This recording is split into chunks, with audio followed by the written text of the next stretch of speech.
Hello everyone, welcome back to GED's Wonderlands class reviews. We are finally on the last class of the day.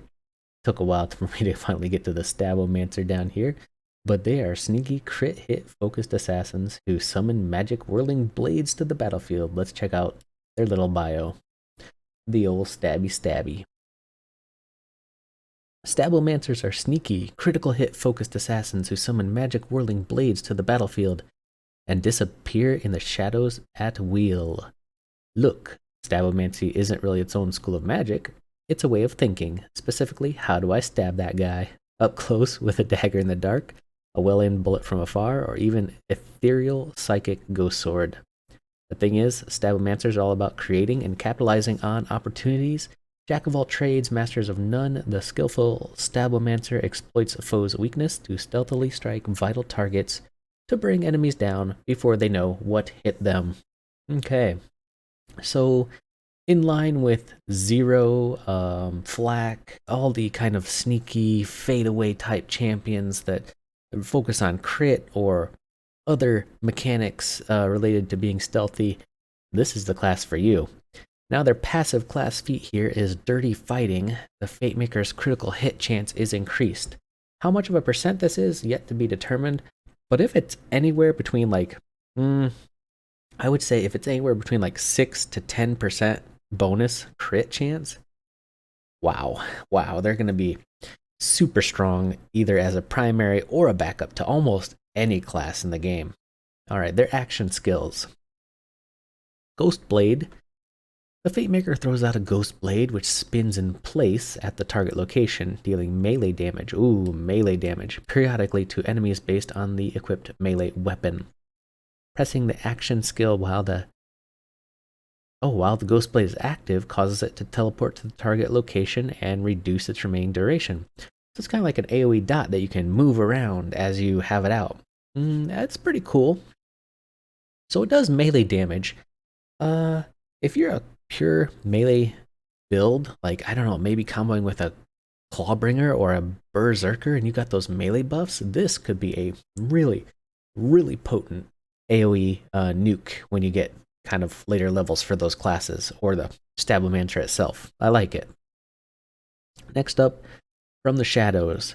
The Fate Maker enters stealth, turning invisible. While in stealth, all damage is automatically critical hit, but critical hits deal reduced damage. Okay, so it's like a fadeaway. It's like a zero action skill where you just go into that stealth mode. Enemies don't attack you anymore, and you just lay waste to stuff. Very cool.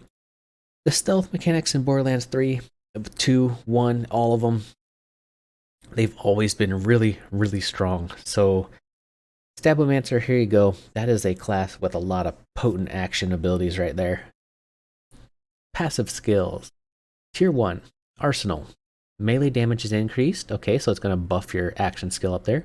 Spell damage is increased. Gun damage is increased. Well, geez, okay, fine. I mean, I would say 5 points in that. No doubt about that. Haste, 3 points max. Melee attack speed is increased. Movement speed is increased when you cast a spell. Double this bonus for a duration. Oh, when you cast a spell, double this bonus.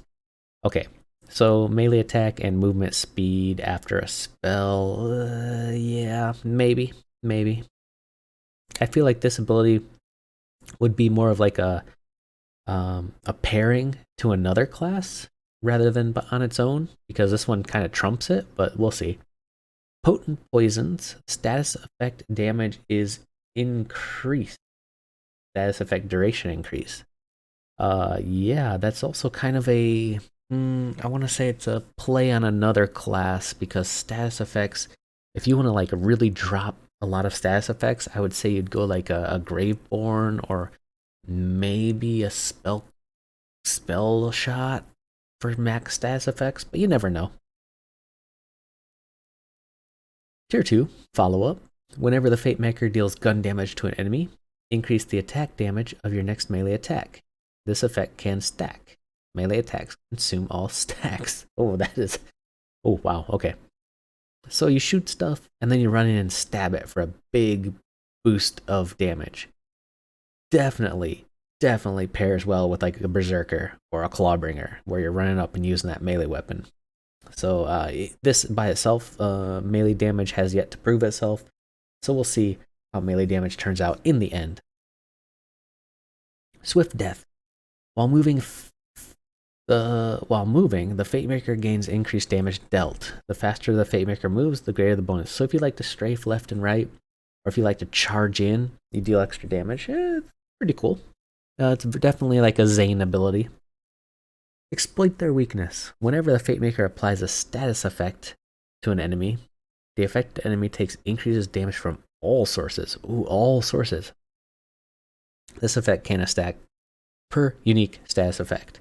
So if you have a lightning, a corrosive, what are the new dots, I guess? Shock, lightning, shock, corrosive, fire, ice. Is ice a dot? I don't know. I don't think ice is a dot. But anyways, yeah, this is a lot of extra bonus status effects. So if you want to pair that with a tier 1 potent poisons, you're going for a pure status effect build there. Tier 3, nimble fingers. Whenever the Fate Maker deals melee damage, their fire rate and spell damage are increased. Okay, so it's kind of flip-flopping. A lot of classes in this version of Borderlands do have that kind of flip-flop mechanic where if you deal gun damage, you get melee damage, or if you deal melee damage, you get gun damage, vice versa. Spells, I don't know how strong spells are going to be, but this is definitely a potent ability right here. And Shadow Step. Kill skill. When the Fate Maker's next melee attack is guaranteed critical hit. So if you kill one enemy, and then you run in and use your charge, where was it? Follow up? You're going to be doing buku stab damage with whatever weapon you have on. Tier 4, Sneak Attack. Critical hit damage is increased. Well, that's just a flat, wow, amazing. You know, crit hit damage, always welcome. Pretty much for any race, class combination, you know. Elusive. You can now shoot and sprint at the same time. Okay, here's a Moe's ability. Gain a chance to evade incoming damage while you move faster. So basically, you're just moving and sprinting and shooting. I never really liked this ability. I would say probably a pass. Yeah, it just wasn't good on Moe's. It probably won't be good here. Contagion, 3 points. Whenever the Fate Maker applies a status effect, there's a chance that it spreads to nearby enemies. If no enemies are nearby, deal a percentage of the status effect's total damage to the enemies instead. Okay, this is like all the sirens traditionally had this kind of ability where if you do a dot, it kind of spreads to nearby targets. But this part down here is key. Deal a percentage of the total damage to the enemy instead. If you're a pure status effect damage killing bosses, you know, status effects traditionally on bosses aren't super strong, but if you're dealing a percentage of the total damage, you're really pumping it out. You're cranking out that dot damage. Could be good in specific builds. Tier 5, we're getting into the juicy part here. 1,000 cuts. Critical hits. Grant the Fate Maker increased damage dealt. This may stack 10 times. Melee critical hits grant additional stacks. So every time you crit, you're doing more and more damage, and it's just stacking, ramping up. So let's say you use your Fade Away ability, you start laying down 1,000 cuts, and you just crit. You got 10 stacks instantly, and you're doing lots more damage. Alchemical Agent. Melee crits apply a random status effect. Alright, going back to that dot build, the poison, the corrosive, the fire, the lightning. The key, weird thing here is it applies a random. So I don't know. It could be good, could be bad. And your capstone, tier 6.